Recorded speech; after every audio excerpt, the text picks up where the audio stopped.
Saul is known as a bad guy, right? At least when he first became a lawyer. His ideals of justice still existed. Tuku's companion found Saul wanting his help. As long as he provides information about that corrupt couple, he could get a 10% commission. Saul admitted he had made a mistake before out of confusion, but it would never happen again.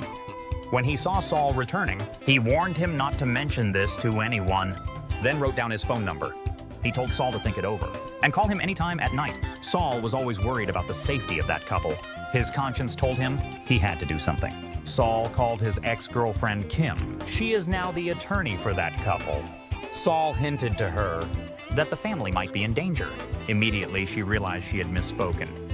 She hurriedly hung up the phone. Late at night, Saul tossed and turned, unable to sleep. In the end, he decided to personally call that couple.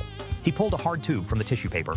On it, he put chopsticks to make a simple voice changer, went to a public phone booth in the suburbs, called the couple. He reminded them that they might be in danger at any moment, but with the tube on, they couldn't hear what he was saying at all. In the end, he had no choice. Saul shouted directly. At this point, the couple finally realized. They slowly looked out the window, and there was indeed a truck parked at the front door.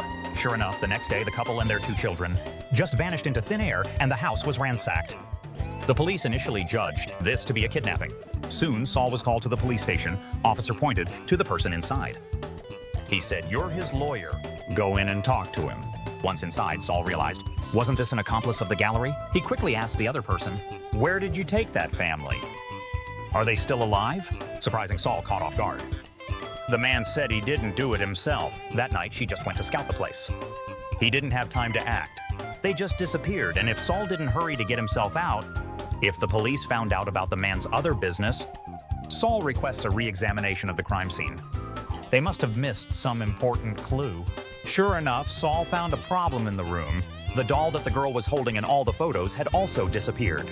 No thief in the world would steal something like this. So Saul speculated. The police believed that Saul was trying to exonerate the man. Nonsense. But soon the story took another turn. Old Mike actually believed Saul's speculation was right and gave him a hint. In such cases, they usually don't run far, typically hiding close to their own house. So Saul returned to that couple's home again. This time he accidentally saw there was a back door in the corner of the yard.